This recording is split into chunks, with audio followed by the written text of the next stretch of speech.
Hello, स्वागत है आपका। आज के इस वीडियो में हम नई संसद भवन से जुड़े हुए महत्वपूर्ण प्रश्न कवर करेंगे जो आपके आने वाले एग्जाम में 100% पूछे जाएंगे। वीडियो को ध्यान से पूरा जरूर देखिएगा। लास्ट में क्वेश्चन पूछा है मैंने आप सभी लोगों से, जिसका आंसर आपको कमेंट करके बताना है। यह ट्रेंडिंग टॉपिक है और काफी ज्यादा इंपॉर्टेंट है। आपको स्किप बिल्कुल नहीं करना है और पूरा लास्ट तक देखना है। शुरू करते हैं फर्स्ट क्वेश्चन से। फर्स्ट क्वेश्चन है, भारत के नई संसद भवन का उद्घाटन कब किया गया?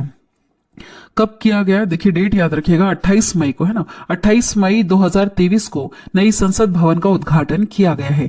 कहां पर किया गया है? नई दिल्ली में। अगला सवाल है, भारत के नई संसद भवन का उद्घाटन 28 मई को किसके द्वारा किया गया? किसके द्वारा किया गया? इस तरह के क्वेश्चन कई बार एग्जाम में आते हैं। देखिए उत्तर होगा यहाँ पर ऑप्शन ए वाला, नरेंद्र मोदी, जो अभी वर्तमान में देश के प्रधानमंत्री हैं। इनके द्वारा नई संसद भवन का उद्घाटन 28 मई 2023 को किया गया। और जगह आपसे पूछी जाए तो नई दिल्ली है ना।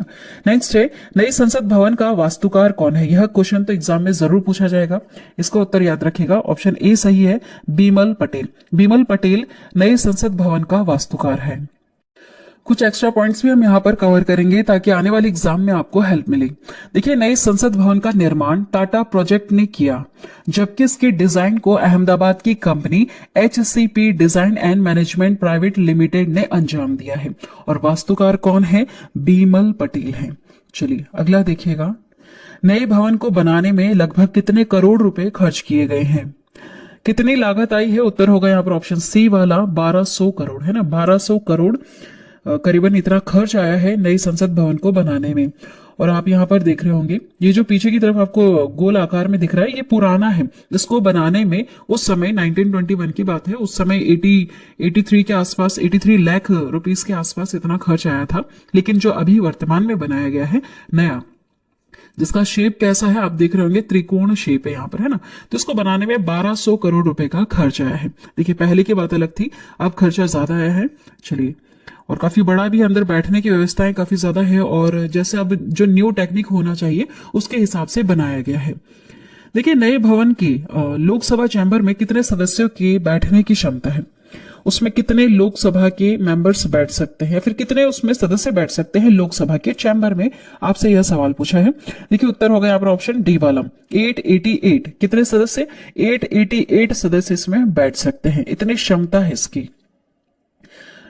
एक्स्ट्रा पॉइंट्स कवर करेंगे। नए भवन के लोकसभा चैम्बर में 888 सदस्य और राज्यसभा चैम्बर में 384 सदस्य बैठ सकते हैं। इतने सदस्य इसमें बैठ सकते हैं। और दोनों सदनों की संयुक्त बैठक होने पर लोकसभा कक्ष में कुल 1280 सदस्यों के बैठने की व्यवस्था की गई है। लोकसभा कक्ष में कुल कितने सदस्य बैठ सकते हैं? 1280 इतने सदस्य इसमें बैठ सकते हैं। ऐसी व्यवस्था इसमें की गई है। ठीक है, चलिए नेक्स्ट है, नई संसद भवन की आधारशिला कब रखी गई थी? कब रखी गई थी? तो उत्तर होगा ऑप्शन ए वाला, 10 सितंबर 2020 को नई संसद भवन की आधारशिला रखी गई थी। याद रखिएगा, इंपॉर्टेंट है। देखिए एक्स्ट्रा पॉइंट्स, पीएम मोदी ने 10 दिसंबर 2020 को नए भवन की आधारशिला रखी थी और 3 साल से कम समय में यह बनकर तैयार हो गया। ज्यादा समय नहीं लगा, 3 साल में ही यह बनकर तैयार हो गया था। और जो पहले बनाया गया था, जो पुराना बनाया गया था, उसको बनने में करीबन 5 साल के आसपास का समय लगा था, है ना। ये देखिए, अगर हम वर्ग मीटर की हम बात करें कि कितने एरिया को घेर रहा है, तो 64,500 वर्ग मीटर में फैली ये 4 मंजिला इमारत है, जो किस शेप में बनी है, किस आकार में? त्रिकोणीय आकार की बनी हुई है। ठीक है, यह शेप भी आप याद रखिएगा। जो पुराना है वह गोल आकार में बना है, लेकिन जो अब नया बना है यह 4 मंजिल भी है और त्रिकोणीय आकार में बना हुआ है। चलिए अगला देखिएगा, संसद भवन में कितने प्रवेश द्वार हैं? कितने मुख्य प्रवेश द्वार है इसमें? तो 3 है। ठीक है, 3 है। तीनों का वैसे अलग अलग नाम है। देखिए आगे गौर करते हैं। इस इमारत के 3 मुख्य द्वार हैं। एक का नाम है ज्ञान द्वार, दूसरा है शक्ति द्वार और तीसरा है कर्म द्वार, है ना। ज्ञान, शक्ति, कर्म द्वार, ये 3 मुख्य इसके द्वार है। इसमें VIP, सांसदों और आगंतुकों के लिए अलग अलग प्रवेश द्वार भी बनाए गए हैं। नेक्स्ट क्वेश्चन है, नई संसद में लोकसभा कक्ष की थीम क्या है? जैसा आप यहाँ पर डिजाइन देख रहे हैं, लोकसभा कक्ष और राज्यसभा कक्ष दोनों की थीम अलग अलग है। जो लोकसभा कक्ष थीम आपको दिख रही है यहाँ पर, अगर आप ध्यान से देखेंगे तो यह राष्ट्र पक्षी मोर के पंख की तरह आपको डिजाइन देखने के लिए मिलेगी। जो हमारे देश का राष्ट्र पक्षी है मोर, उसके ऊपर यह थीम रखी गई है लोकसभा कक्ष की, है ना। चलिए अगला देखिएगा, नई संसद के राज्यसभा कक्ष की थीम क्या है। राज्यसभा की कक्ष की थीम अगर आप देखें ध्यान से, अगर आप देखेंगे तो यह आपको राष्ट्रीय फूल कमल की तरह दिखेगा, ठीक है। दोनों आपको याद रखना है।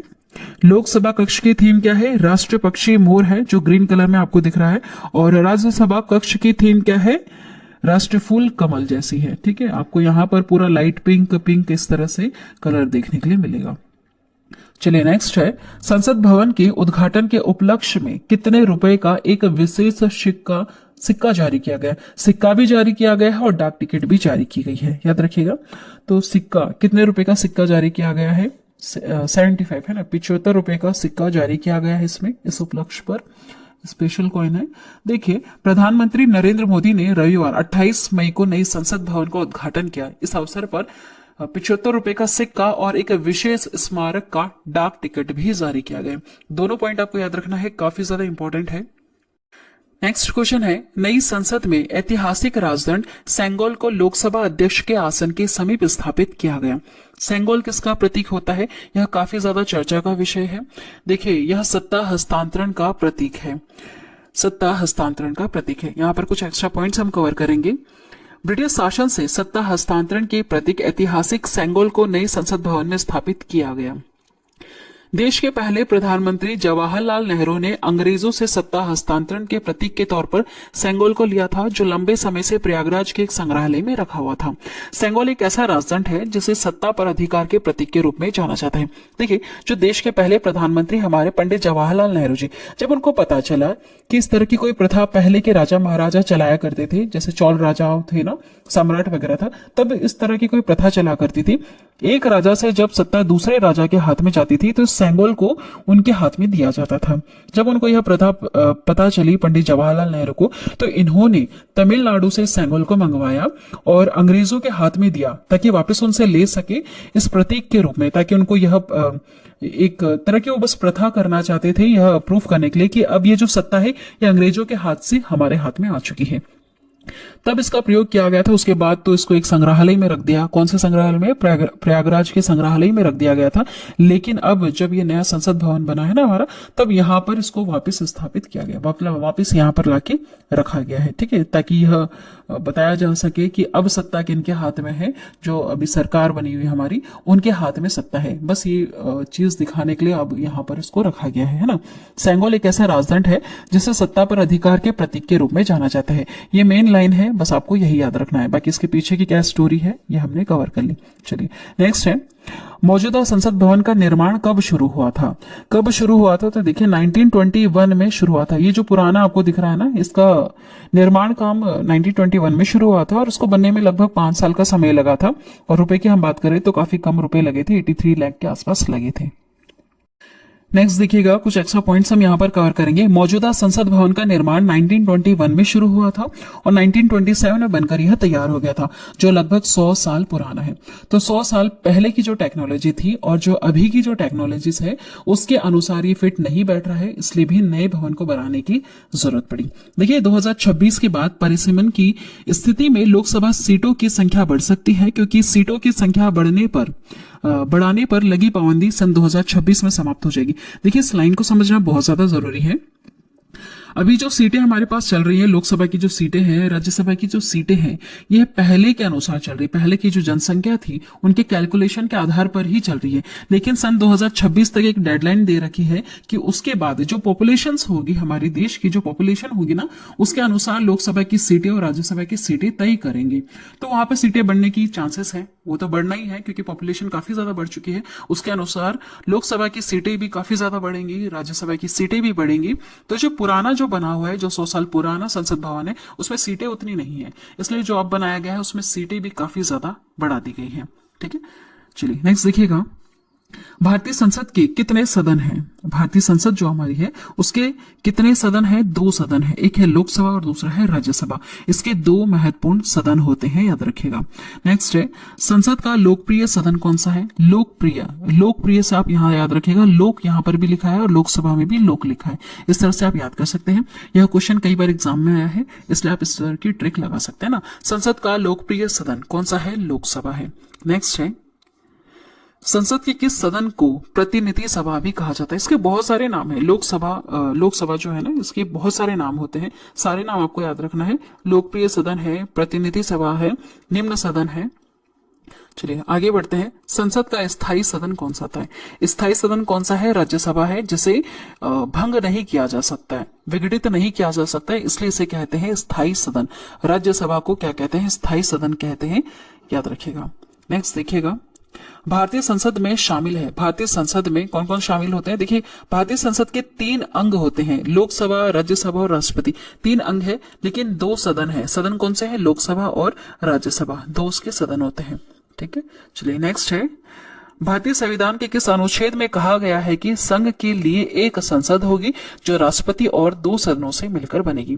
यह किस अनुच्छेद में कहा गया है? अनुच्छेद 79 में कहा गया है, याद रखिएगा।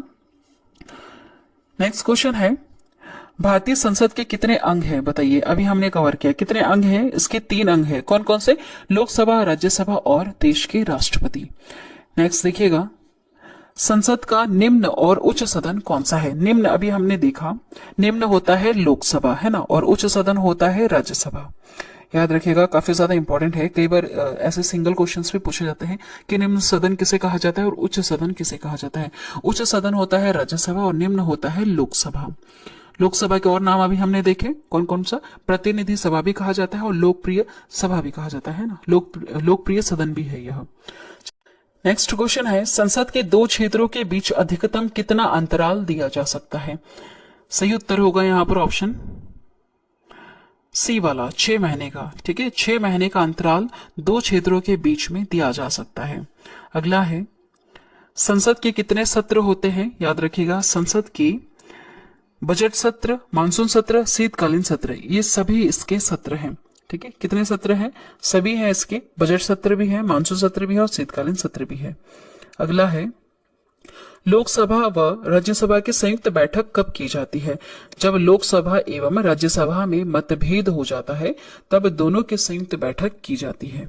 अगला है, स्वतंत्र भारत के संसदीय इतिहास में अभी तक कितनी बार संयुक्त बैठक या संयुक्त अधिवेशन बुलाया गया है?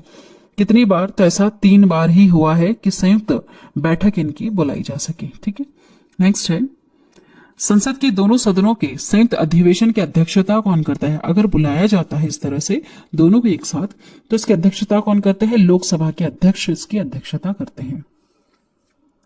अगला सवाल है, भारत की संचित निधि से धन निर्गम पर किसका नियंत्रण होता है?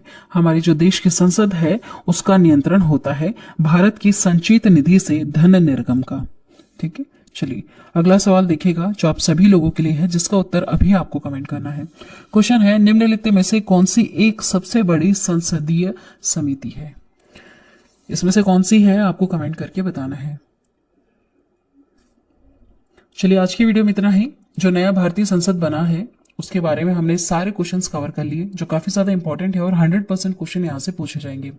वीडियो अगर पसंद आई है तो चैनल को अभी सब्सक्राइब करना, बेल नोटिफिकेशन आइकन पे ऑल प्रेस जरूर कर देना। Thank you.